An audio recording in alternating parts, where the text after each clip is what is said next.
26 जनवरी 1915 को हमारे हिंदुस्तान का संविधान अस्तित्व में आया। 26 जनवरी से पहले ही कॉन्स्टिट्यूशन तैयार हो चुका था। 26 जनवरी को इस दिन चुना गया।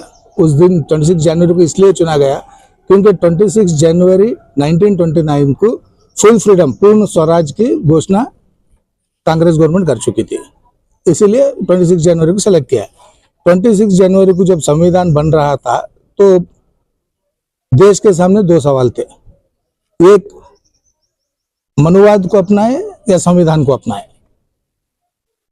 बाबा साहब अम्बेडकर इसके लिए बहुत हद तक हर समाज के लिए, वंचित समाज के लिए, दलित समाज के लिए, पिछड़े समाज के लिए, लिंगायत समाज के लिए, हर समाज के लिए लड़े जो मनुवाद के खिलाफ थे। और मनुवाद पे चलने वाले इनके समाज के बीच में और बाबा साहब के बीच में लंबी लड़ाई चली। उसके बाद संविधान अस्तित्व में आया। प्रियम्बल ऑफ द कॉन्स्टिट्यूशन में जब प्रियम्बल पहले बना उसमें तीन चीजें थे। First, sovereign, Republican, democratic. Sovereign यानी संविधान से बड़ा कोई भी नहीं, ना प्राइम मिनिस्टर की कुर्सी है, ना प्रेसिडेंट ऑफ इंडिया की कुर्सी है, ना चीफ जस्टिस ऑफ इंडिया की कुर्सी है।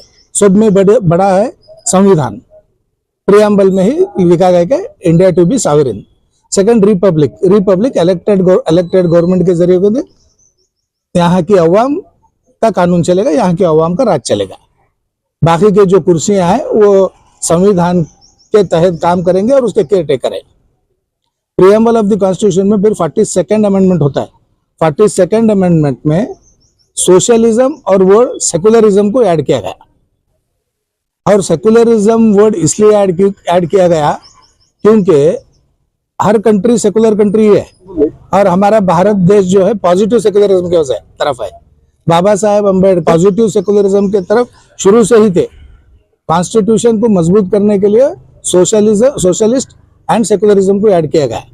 यहाँ पे हर मजहब को अपने रिलीजन प्रोपोगेट करने का हक है। हिंदू को, मुस्लिम को, क्रिश्चियन को, सिख को, ईसाई को, हर मजहब के लोग यहाँ पे अपने अपने रिलीजन को प्रोपोगेट कर सकते हैं, तबलीग कर सकते हैं अपने रिलीजन का। लेकिन फ्रांस जैसे कंट्रीज में सेकुलर है, लेकिन किसी भी मजहब को अपने रिलीजन का प्रोपोगेट करने का हक नहीं। मतलब पूरे रिलीजन वहां पर भी बराबर है, ना वहां के क्रिश्चियन प्रोपोगेट कर सकते, ना वहां के मुस्लिम प्रोपोगेट कर सकते, कोई भी अपने मजहब की तबलीग नहीं कर सकते। पॉजिटिव सेकुलरिज्म है। बाद में ये इधर जो चला कॉन्स्टिट्यूशन के बारे में कि 400 सीट आएंगे तो संविधान बदला जाएगा, 500 सीट आएंगे तो संविधान बदला जाएगा। बाबा साहेब अम्बेडकर का संविधान ऐसा है, उसमें कोई संविधान के बेसिक स्ट्रक्चर को बदलने की गुंजाइश ही नहीं है। आर्टिकल 368 में अमेंडमेंट ऑफ कॉन्स्टिट्यूशन के लिए राइट दिया गया है पार्लियामेंट को।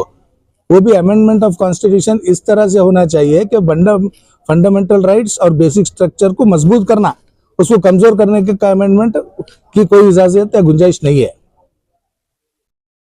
कॉन्स्टिट्यूशन में। बाद में कुछ मनुवाद लोग जो शुरू से संविधान के खिलाफ थे वो लोग सुप्रीम कोर्ट को जाते हैं। सुप्रीम कोर्ट को जाके बोलते हैं कि प्रियम्बल जो है ना फंडामेंटल राइट नहीं है, फंडामेंटल राइट प्रियम्बल नहीं है, उसको कभी भी चेंज कर सकते हैं। जबकि प्रियम्बल फाउंडेशन है कॉन्स्टिट्यूशन का, प्रियम्बल के दायरे में ही कॉन्स्टिट्यूशन बना है। प्रियम्बल ऐसी चीज है, अब आप कोई घर बनते हैं तो आपकी बुनियाद अगर मजबूत होगी तो ऊपर 10 घर बन सकते हैं। तो प्रियम्बल संविधान की बेसिक फाउंडेशन है। उसको मनुवाद लोग चैलेंज करें कि प्रियम्बल फंडामेंटल राइट नहीं है, उसको बदल सकते हैं। किसी तरह से उनकी साजिश थी कि कॉन्स्टिट्यूशन को कमजोर किया जाए। बाद में बर्बरी केस में सुप्रीम कोर्ट के जजेस ने पूरा लॉन्ग लेंथ पर आर्गुमेंट था, उन्होंने कहा प्रियम्बल फंडामेंटल राइट नहीं है, उसको कर सकते हैं, चेंज कर सकते हैं। लेकिन फिर बाद में Kesavananda Bharati versus state of Kerala full bench का डिसीजन आया, उसमें यह कहा गया कि प्रियम्बल भी फंडामेंटल राइट है, उसको भी धक्का देने की कोई इजाजत नहीं है। कॉन्स्टिट्यूशन बना, कॉन्स्टिट्यूशन के बाद हर मजहबों को राइट मिला। उसके बाद में भी मंदिर मस्जिदों के लफड़े स्टार्ट हो गए।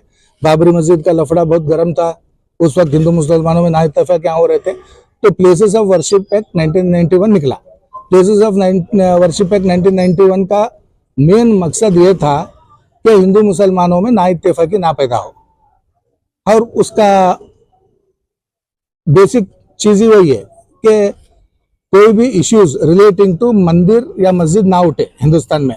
उसमें क्लियर कट कहा गया कि 1947 में जो मस्जिद थी वो मस्जिद ही रहेगी, जो मंदिर है मंदिर ही रहेगी, और उसको कोई अगर तोड़ने की कोशिश करते हैं तो उसको 3 साल की सजा का भी उसके अंदर प्रावधान है प्लेसेस ऑफ वर्शिप एक्ट में, प्लेसेस ऑफ वर्शिप एक्ट में। लेकिन बाबरी मस्जिद का क्योंकि ऑन गोइंग केस था, उस वक्त में चल रहा था, इसके लिए वो राम जन्मभूमि को प्लेसेस ऑफ वर्शिप एक्ट से एक्सक्लूड किया गया, बाहर रखा गया था।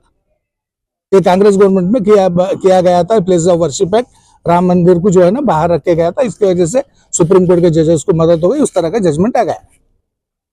तो मंदिर मस्जिदों के मामलों में सिविल कोर्ट्स में दावे डाले जा रहे हैं, उसकी बुनियाद है सुप्रीम कोर्ट का जजमेंट, जो परसों रिटायर्ड हो गए chief justice of India Chandrachud.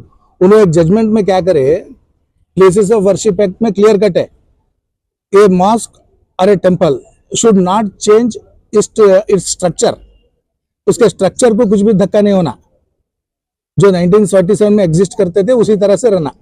लेकिन उन्होंने उसको मिस इंटरप्रिटेशन करके क्या किए चंद्रचूड़ साहब, सर्वे करे तो क्या नेचर और कैरेक्टर चेंज होता है क्या किसी मंदिर और मस्जिद का? बल्कि डायरेक्शन दे दिए ज्ञानव्यापी के केस में कि जाओ सर्वे करो, सर्वे करके रिपोर्ट डालो। रिपोर्ट डालने के बाद भी क्या उस प्लेसेस ऑफ वर्शिप एक्ट के तहत क्या उस मस्जिद को तोड़ सकते हैं? हम नहीं तोड़ सकते, मंदिर में नहीं तोड़ सकते।